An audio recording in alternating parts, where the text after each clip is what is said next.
Back in the 1960s and 1970s, the Argentine physicist José Álvarez López claimed that it was physically impossible for the Great Pyramid to have been constructed without extremely accurate optical surveying techniques such as are used in theodolites. I met López in the 1970s and he told me this himself, arousing my interest in this question for the first time.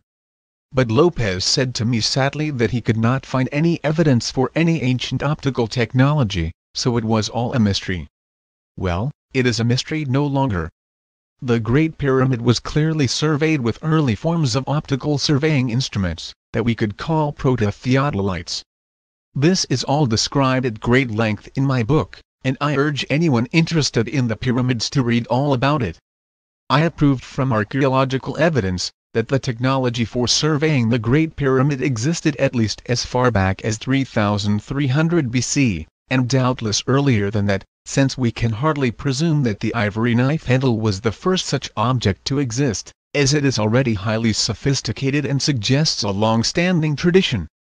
I was surprised as I strolled through the museums of the world, and saw ancient lenses on public display labeled as all kind of crazy things as anything but lenses. When I went to study ancient Greek lenses in the Department of Classical Antiquities at the British Museum, I met one member of the staff, who insisted that there never were any ancient Greek lenses. This is despite the fact that Aristophanes describes one in his play The Clouds, and there are countless ancient references to optical technology in the ancient literature, which I have combed exhaustively and described in my book. I then proceeded to photograph and measure some ancient Greek lenses in that very room, which the person concerned refused to acknowledge, and I thought more than a little ironic that there is a display cabinet standing just outside the door to the room containing ancient Greek lenses mislabeled as counters, and which can be seen clearly magnifying the strands of the cloth underneath them. When I was in the Athens Archaeological Museum studying Mycenaean lenses, which were clearly on display in the Mycenaean room where they are mislabeled, I could not help but be aware that a former deputy director of the same museum had written an article about an apparent crystal lens, which he had himself excavated on Crete, but he neglected to mention in his article that his own museum had many such lenses in display cabinets, which anyone could walk into the museum and see on any day of the week. Ancient lenses tended to be of raw crystal until Carthaginian and Roman times, beginning about the 4th century BC, after which glass lenses became more common, being much cheaper, and crystal lenses then became rare. I discovered significant numbers of ancient British lenses, miscatalogued in mineral collections. They had been moved to geological museums from their original archaeological collections, and were thought to be crystal specimens. Some of them were most ingenious, and had what I called resting points protruding from their backs, so that they could rest on a surface and an artisan could reach his cutting tool round the back, and have both hands free for his work. In ancient Troy, one crystal lens excavated by Schliemann had a hole in the center. Some people thought this was an argument for claiming that the lens in question was useless, because it was perforated in the middle and thus clearly no lens. However, the hole in the center in no way interferes with the magnification, and offers an extremely clever way for an artisan to insert his cutting tool directly through the middle of the magnifier, and have magnification of his work all around it in a circle. Schliemann excavated about 48 crystal lenses at Troy, but these all disappeared during the Second World War, and all that remained were catalogued descriptions and a single photo of 4 of the lenses in a group reproduced in my book. I tried for many years to find these missing lenses, and a friend who various times approached the museum in East Berlin, where the lenses were last known to have been stored, was repeatedly lied to, and told that the lenses had been destroyed by Allied bombing in the war. But of course all this was complete rubbish. When the truth finally came out about the missing Trojan gold hoard found by Schliemann, and that the Red Army had seized it and taken it back to Russia, I suspected the lenses were probably with the gold. And indeed they were. But I have never been granted access to them. The Russians are afraid the Germans will claim them back, and so they won't let scholars have normal opportunities to study them. To return to the subject of the ancient British lenses, I should mention that they provide the missing physical evidence that the late Professor Alexander Thom was looking for what he said the accuracy of the astronomical observations of the ancient Britons exceeded the capacities of the naked eye, and he wondered about their optical technology. We now have the lenses that seem to fill Tom's need. Indeed, there are good reasons for suspecting that the real purpose of the trilithon lintels at Stonehenge were to support a wooden observation platform for telescopic observations of the moon. In other words, Stonehenge would have been domed. I present the evidence for all of this in my book at some length. The only group of archaeologists who wholly and enthusiastically welcomed my findings into early optics were the Scandinavian ones, in particular the Swedish archaeologists. Far from being put out with my findings, they were delighted by them. I made very extensive studies of the Viking lenses, and recently one of my articles has been published in Swedish translation in the Swedish Archaeological Annual, Gudel NDSKT Arkival 72 for the year 2000. The Vikings were the last of the ancients, as far as optical technology went, and they accomplished miracles of crystal engineering. They actually produced crystal lenses as small as water drops, that could magnify 3 times. I call their achievements micro-optical technology. Although my discoveries about ancient Chinese optical technology were rather limited extracts from ancient texts plus reports of 6 excavated ancient lenses, which I was unable to inspect personally, in one case, because of floods preventing me from getting to a provincial museum. The Crystal Sunday is being translated into Chinese and I have been asked to lecture about it at China's leading technical university, Tsinghua University in Beijing, of which I am a fellow. My resources not being infinite, I never traveled to Mexico and Peru to inspect the ancient crystal lenses, which apparently are to be found there, so the New World is not well represented in my account. I hope others will remedy this deficiency one day.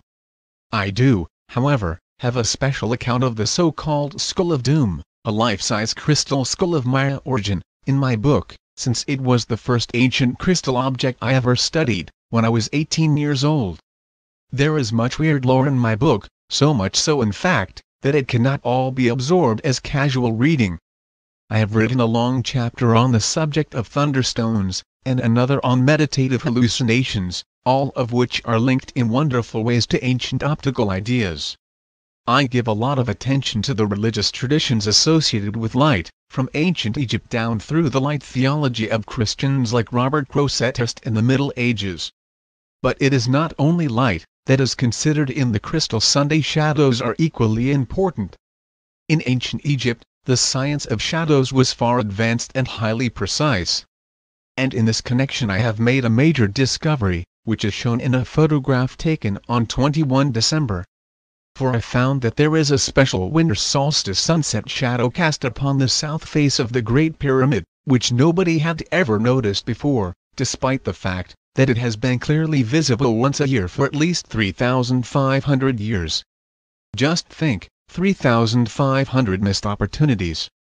As the nasty Gospel of Thomas likes to say, those who have ears to hear, let them hear. I would extend this to say, those who have eyes to see, let them damn well start using them. It would make a change. What is this winter solstice shadow, then? It is a shadow cast by the second pyramid, known as the Pyramid of Khafre or Chephren, which is the Greek form of the name, upon the Great Pyramid at sunset on 21 December. But the mere fact that one pyramid casts a shadow on another is not the point. What is important is the nature of that shadow. And here is where it all gets very interesting. Anyone who has made a study of the interior of the Great Pyramid will be aware that both the ascending and descending passages inside the structure have the same slope, a curious angle of slightly more than 26 degrees. This in itself might seem a bit odd. But bearing in mind how the ancient Egyptians loved a good tease, it was wonderfully amusing and surprising for me to discover that at sunset on the winter solstice they had chosen to project a giant shadow on the exterior of the same structure having the same slope as the passages concealed on the inside. It was a bit of a game, surely. What you see on the outside is what you get on the inside, but you can only release this if you already know it in advance. In other words, it was for the initiated only. They could have their little laugh to themselves, but nobody else knew what the hell was going on.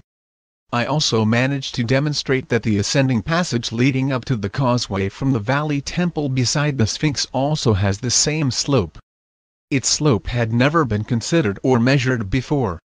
And yet the fact that its slope is the same as the ascending and descending passages of the Great Pyramid surely indicates a common canon of design for the two structures, at the very least.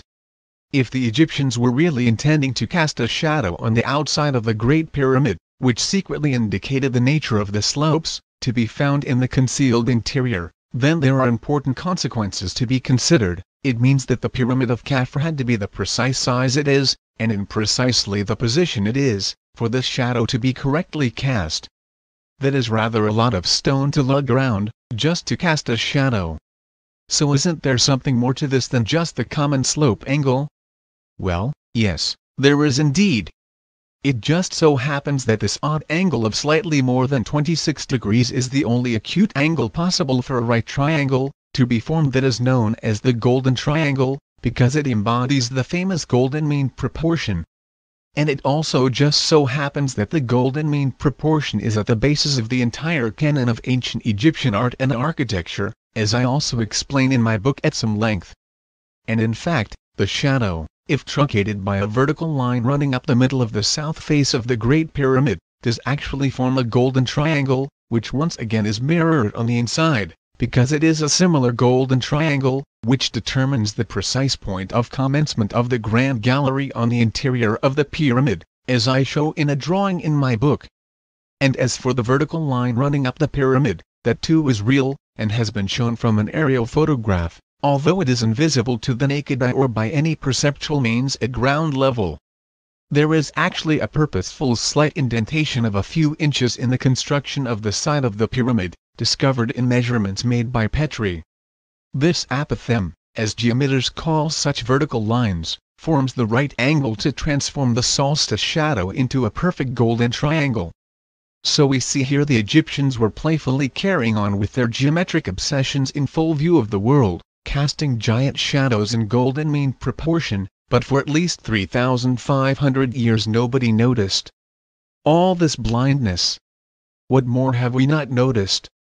I hope that people will dip into, if not fully read, the Crystal Sunday, because all of these findings are important and need to be known.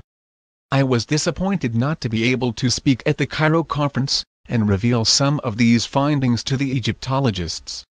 For instance, I was able to demonstrate the existence and use of diamond-tipped drills in Egypt, but they are so small they can easily be overlooked, just as the much larger lenses always have been. I wanted to warn the diggers that those dirty little objects, that might seem like tiny dark pebbles, could be diamond drill tips. But alas, they still don't know. One of the lessons from all of this is surely the need for archaeologists not to close their eyes to scientific subjects.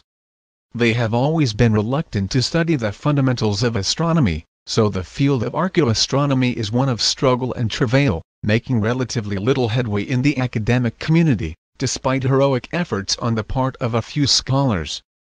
But as for archaeooptics, as its sole investigator, I fear we have a long way to go, before its implications will get through to other scholars. And so, I ask you as readers to help out, by calling these things to the attention of anyone you know, and beating some friendly drums. Let's get the news out.